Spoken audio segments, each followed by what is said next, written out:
La bête humaine de Zola. La bête humaine serait-elle Jacques Lantier? Nous allons à présent, dans un troisième et dernier temps, analyser le meurtre, ou du moins les meurtres, le projet de meurtre de Roubaud et le meurtre de Séverine, pour essayer de voir comment le personnage de Jacques évolue et si ces meurtres sont véritablement une caractéristique plutôt animale ou plutôt humaine. Grand 3 ou axe 3, la machine infernale du crime ou les paradoxes du criminel. En effet, dans un premier temps, il semblerait logique que Jacques souhaite la mort de Roubaud, le mari de Séverine, pour pouvoir véritablement assouvir sa passion au grand jour. De la même façon, Séverine, elle, revendique plusieurs fois, désire avec force cette mort de son mari, qui pour elle symbolise une véritable libération dans sa relation avec Jacques, mais aussi qui pour elle signerait la possibilité d'un avenir autre, différent. Elle rêve de partir avec Jacques en Amérique. Un ami de Jacques lui a offert la perspective d'un emploi qui serait plus important, et il y aurait toute cette symbolique de pouvoir aller dans cet ailleurs, reconstruire une nouvelle vie avec un niveau de vie plus important et pour vivre leur passion véritablement au grand jour. Roubaud semble donc le mari gênant qu'il faut éliminer. Et il pourrait sembler logique dans l'intrigue que l'on soit dans cette perspective de devoir éliminer un intrus. Nous allons donc analyser en quoi le personnage de Jacques, par ses monologues intérieurs, essaie de réfléchir au projet du meurtre de Roubaud. Ce qui m'a semblé intéressant, c'est notamment ces différentes citations qui montrent, dans un premier temps, les paradoxes de la raison. La raison est censée incarner une caractéristique proprement humaine, à la différence de l'animal. Or, cette raison, cette faculté, est utilisée ici par Jacques pour justifier le meurtre de Roubaud, notamment à travers cette question rhétorique: Roubaud n'était-il pas l'unique obstacle à son bonheur? Roubaud est bien entendu l'individu gênant, le troisième personnage qui n'est pas désirable et que l'on va essayer d'éliminer ici avec le projet de meurtre. Et pour réaliser ce rêve, rien qu'un geste à faire, rien qu'un homme à supprimer, la bête, la plante qui gêne la marche et qu'on écrase. Donc vous voyez que petit à petit, dans l'argumentation que Jacques se fait à lui-même, non seulement il minimise le geste, sous-entendu il n'y a pas grand-chose à faire, ce serait vraiment juste une seule action, et petit à petit, dans son énumération, il dégrade l'individu qu'il envisage de tuer. Ce n'est plus un homme, c'est une bête ou une plante. L'individu est déshumanisé, ramené à un statut, évidemment, qui n'est pas le statut d'un être humain ou du semblable, mais d'une gêne occasionnelle, qu'il est donc tout à fait légitime de supprimer. Et ce qui me semble intéressant, c'est notamment, dans la suite, une secousse profonde le souleva et le fit asseoir dans son lit, étouffant. Tuer un homme, mon Dieu, en avait-il le droit? Et donc va se poser à l'intérieur de Jacques toute une réflexion et tout un dilemme sur ce droit au meurtre. Ce qui me semble intéressant dans cette dernière citation, ici, c'est la façon dont arrive cette préoccupation. Une secousse profonde le souleva et le fit asseoir. Donc, ce n'est pas véritablement la raison elle-même, d'une certaine façon, de façon raisonnée, mais c'est décrit ici comme une sorte de pulsion, vous voyez, de symptômes physiques, finalement, qui incarnent ses préoccupations morales et ses scrupules. Donc finalement, l'identité morale ou la pulsion, enfin la préoccupation morale ici n'est pas tant un choix, mais semble totalement incarnée physiquement, présente physiquement, et se caractérise par des symptômes physiques, par une urgence, d'où le mouvement véritablement de l'homme qui s'assoit dans son lit. Et vous voyez aussi les symptômes physiques d'étouffement. Il est dans une situation extrêmement pénible pour lui, avec cette interrogation: est-ce qu'il a le droit de tuer? Et est-ce qu'il a le droit de tuer cet homme? Donc ce qui me semble intéressant dans le personnage de Jacques, c'est qu'évidemment, Zola ne le transforme pas juste en une bête sanguinaire, horrible, et on serait davantage dans un film d'horreur, mais plutôt ici dans un personnage qui a des scrupules, dans un personnage qui n'est pas violent pour être violent, et qui s'interroge sur son droit à l'être, et qui a des scrupules, et qui a aussi véritablement une pulsion intérieure qui se caractérise par des symptômes physiques et qui va à l'encontre de cette pulsion de mort. Et finalement, les premières citations ici témoignent du fait que la raison est au service de la légitimation du meurtre. Jacques continue et essaie de se convaincre de la légitimité du meurtre de Roubaud. Quand une mouche l'importunait, il la broyait d'une tape. Mais cet homme, son semblable. Et donc ce qui me semble intéressant ici dans cette citation, vous voyez, c'est évidemment la mise en valeur par la raison, bien entendu, de la différence entre l'homme et l'animal. Il est une chose de tuer une mouche, il en est une autre de tuer un homme. Et vous voyez, ce qui est souligné, bien entendu, c'est la similarité entre Roubaud et Jacques. Cet homme, c'est son semblable. Donc, il n'en est pas de même, et cela rejoindra d'autres réflexions que nous pourrons avoir en dehors du roman, sur la question du droit des animaux et du statut de la relation entre l'homme et l'animal du point de vue du droit. Ici, Jacques, à son niveau, s'interroge sur, bien entendu, ce droit à tuer un homme, et met bien en valeur dans son raisonnement le fait que pour lui, implicitement, inévitablement, un homme n'est pas un animal, et qu'il n'a pas le droit d'agir de la même façon entre un homme ou avec un animal, à cause de cette idée de similarité. Donc il y aurait sous-entendu l'idée que l'homme étant radicalement différent de l'animal, ou l'animal étant véritablement totalement différent de l'homme, il est tout à fait possible d'envisager sa mort. De la même façon, Jacques reprend, ou le narrateur nous raconte, il dut reprendre tout son raisonnement pour se prouver son droit au meurtre, le droit des forts que gênent les faibles et qui les mangent. Donc ce qui me semble très intéressant dans cette citation, c'est plusieurs choses. La première, c'est l'idée que pour Jacques, la pulsion de mort n'est pas une pulsion qui touche tous les individus, quels qu'ils soient, comme on l'a vu auparavant dans le roman. Jacques est d'abord attiré par les femmes. Donc, la pulsion de mort est liée, ce désir de meurtre est lié au désir érotique. Donc, par conséquent, ici, il n'a aucune pulsion de mort, son mal héréditaire ne peut absolument pas se manifester face à Roubaud. Et ce qui me semble intéressant, c'est que du coup, paradoxalement, il va essayer d'utiliser sa raison, caractéristique ou faculté qu'on assimile évidemment à une caractéristique humaine, il va utiliser sa capacité de raisonnement pour se prouver qu'il a le droit de commettre un meurtre.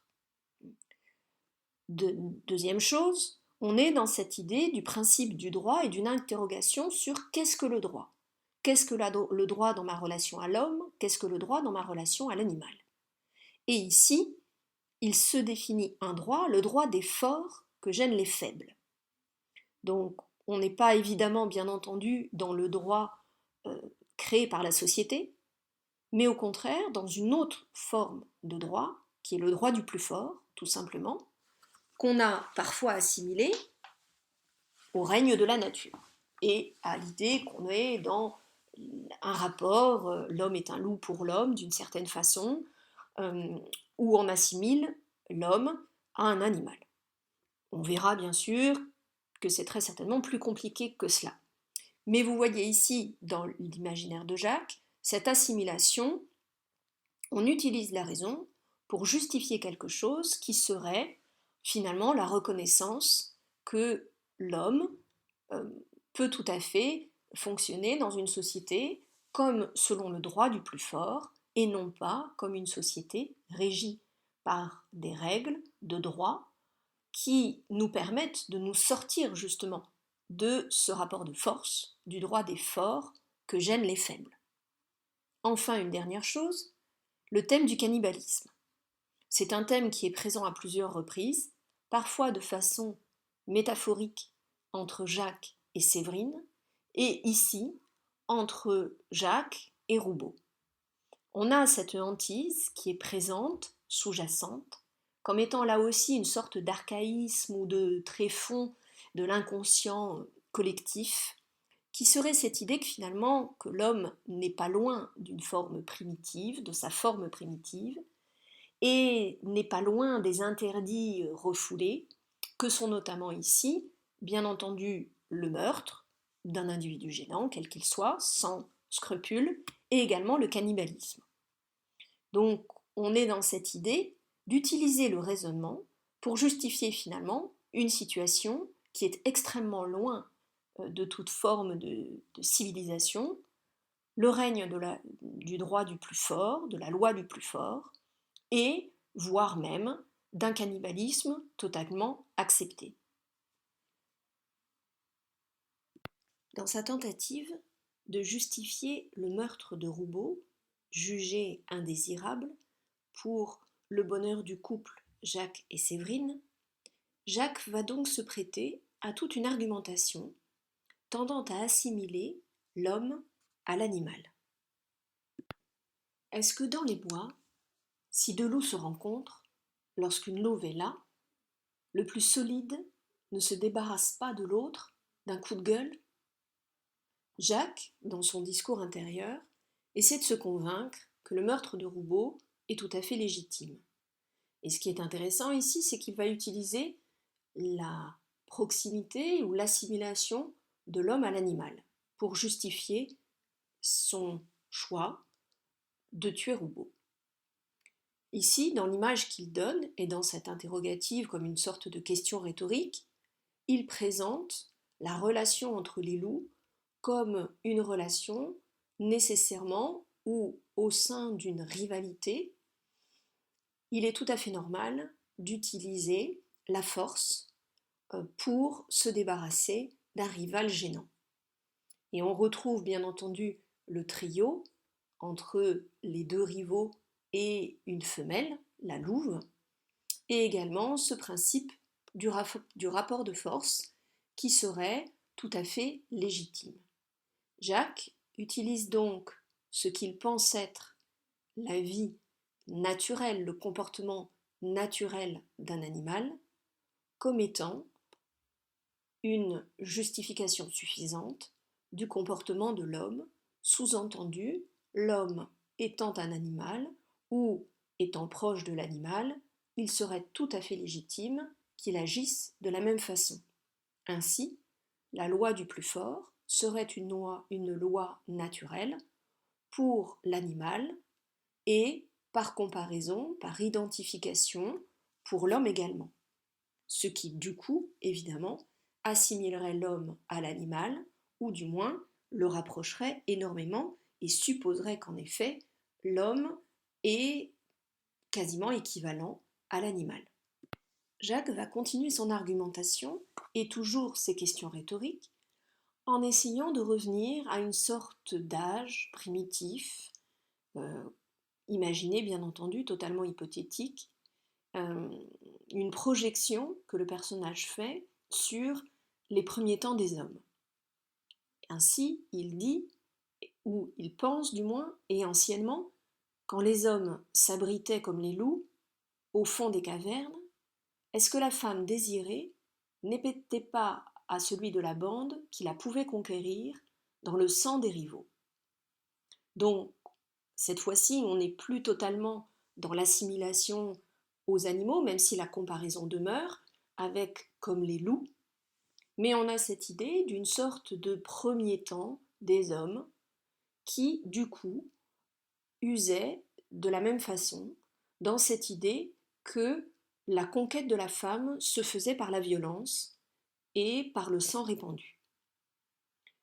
Donc, ce qui est intéressant, c'est cette vision fantasmée de Jacques où la loi du plus fort serait la loi naturelle, ce qui est évidemment tout à fait, qui peut se remettre en question, bien entendu, mais dans l'imaginaire du personnage, cette loi du plus fort est la loi naturelle, qui existerait dans un temps lointain, ou qui serait une sorte du coup de véritable nature humaine et qui, par le fait qu'elle serait une véritable nature, serait tout à fait légitime. Ce qui est intéressant, c'est qu'évidemment, ces questions rhétoriques montrent à la fois, bien sûr, un désir de convaincre, mais également la fragilité du coup de son argumentation qui se présente sous la forme d'une interrogation, comme si elle avait besoin d'une certaine façon d'une justification. Autre citation du texte, alors, puisque c'était la loi de la vie, on devait y obéir, en dehors des scrupules qu'on avait inventés plus tard pour vivre ensemble. Peu à peu, son droit lui sembla absolu. Jacques continue sa réflexion intérieure et conclut, après cette réflexion sur les animaux puis sur les hommes, à cette idée que c'est la loi de la vie. Donc l'idée qu'il y aurait une sorte de point commun chez les animaux et chez les hommes, une sorte de loi du vivant. Et vous voyez là encore, Jacques se présente comme un objet, on devait y obéir, ça n'est pas lui qui décide, ça n'est pas lui qui est à l'initiative, ce n'est pas sa responsabilité, puisque ce serait en fonction d'une sorte de loi absolue, puisqu'il le dit bien, son droit lui sembla absolu, et le terme de loi est très fort, une sorte de logique du vivant contre lequel on ne peut rien, contre laquelle on ne peut rien.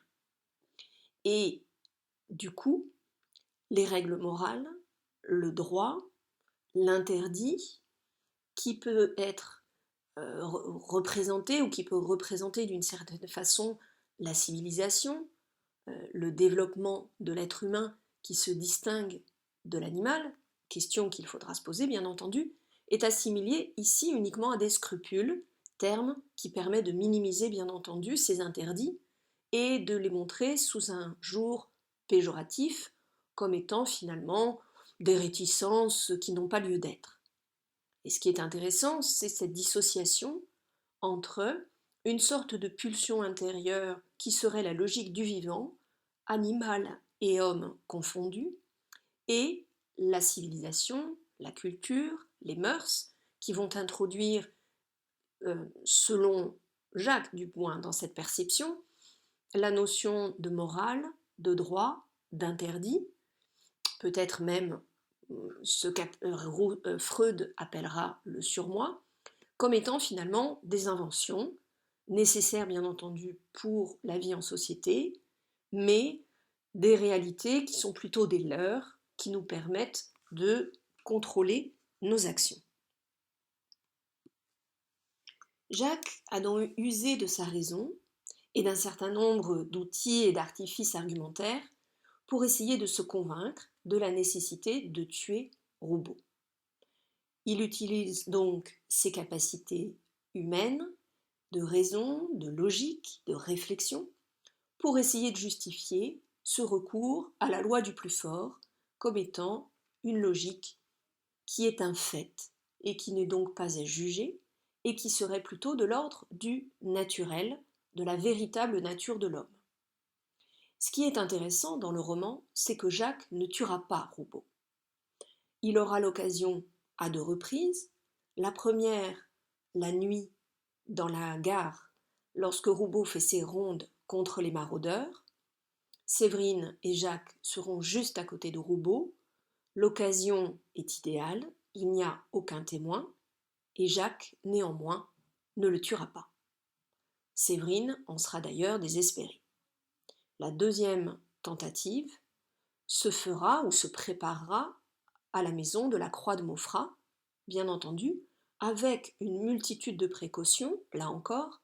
La raison sera utilisée pour essayer de trouver le meilleur moment et le meilleur endroit pour tuer Roubaud, notamment au rez-de-chaussée et non pas à l'étage, puisqu'il faudra ensuite nettoyer le sang versé, par exemple. Jacques a bien prévu le danger d'être démasqué et il se construit un alibi. Donc, tout est prévu pour que le meurtre puisse avoir lieu. Or, ce qui est très intéressant, c'est que, contrairement par exemple à Thérèse Raquin, où le couple Thérèse-Laurent, son amant, vont en effet tuer Camille, le mari de Thérèse. Ici, par un effet de surprise et par une réorientation de l'intrigue, Jacques ne tuera jamais Roubaud.